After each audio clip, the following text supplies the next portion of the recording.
Madam নমস্কার। আমি বিভিন্ন রকম ভাবে হ্যাকেল হয়ে বাধ্য হয়ে ম্যাডাম আপনার কাছে এসেছি। বিরোধী পক্ষ যারা আছেন ওনারা ওনাকে ফোন করে বাধা দিচ্ছেন, আমাকে আমার কেসটা নিতে দিচ্ছেন না। অনারেবল জাস্টিস সব্যসাচী ভট্টাচার্য স্যারের সঙ্গে যোগাযোগ করেছিলাম।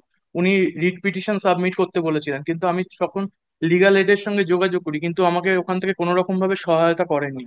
কারণ এখানে সাইবার ক্রাইম সেলের কল্যাণী ম্যাডাম ইনভলভ আছেন, আর ম্যাডাম আমাকে রেডিও ফ্রিকোয়েন্সি ওয়েভলেন্থ দিয়ে রেখে দিচ্ছে, বিভিন্ন রকম ভাবে আমাকে টর্চার করছে। ম্যাডাম ম্যাডাম নমস্কার।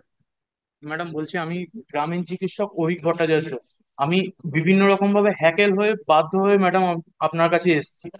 আমি যখন ডাক্তারি পড়াশোনা করছি ম্যাডাম, তখন আমাকে যারা ডেকেছেন তাদেরকে আমি ওরাল কনসেন্ট নিয়ে তাদের পেটের এক্সামিনেশন করেছি, এবং তাদের এক্সট্রা করে আর পেটের ছবি তোলার জন্য আমি। আপনার মামলা কি আমার কোর্টে আছে? না ম্যাডাম, আমি অনেকবার এখানে ঘুরে ঘুরে বাধ্য হয়ে আপনার কাছে এসেছি। আমি যেই আমি অ্যাডভোকেটের কাছে যাচ্ছি, ওনার কাছে আমার যে বিরোধী পক্ষ যারা আছেন ওনারা ওনাকে ফোন করে বাধা দিচ্ছেন, আমাকে আমার কেসটা নিতে দিচ্ছেন না।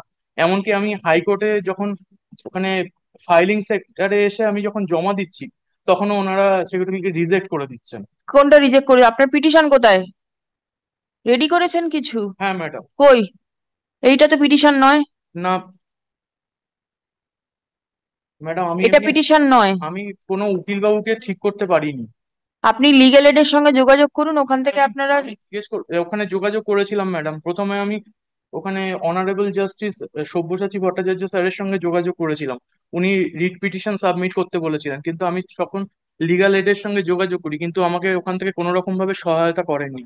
কারণ এখানে সাইবার ক্রাইম সেলের কল্যাণী ম্যাডাম ইনভলভ আছেন। না না, যেই ইনভলভ থাকুক, আপনাকে তো একটা মামলা করতে হবে, মামলা করে তারপর কোর্টে আসতে হবে। হ্যাঁ ম্যাডাম। তাহলে আপনি একজন উকিলবাবুকে, আপনাকে এত উকিলবাবু আছে, কেউ উকিলবাবু আপনার সঙ্গে যোগাযোগ করছে না, এটা তো হয় না, না?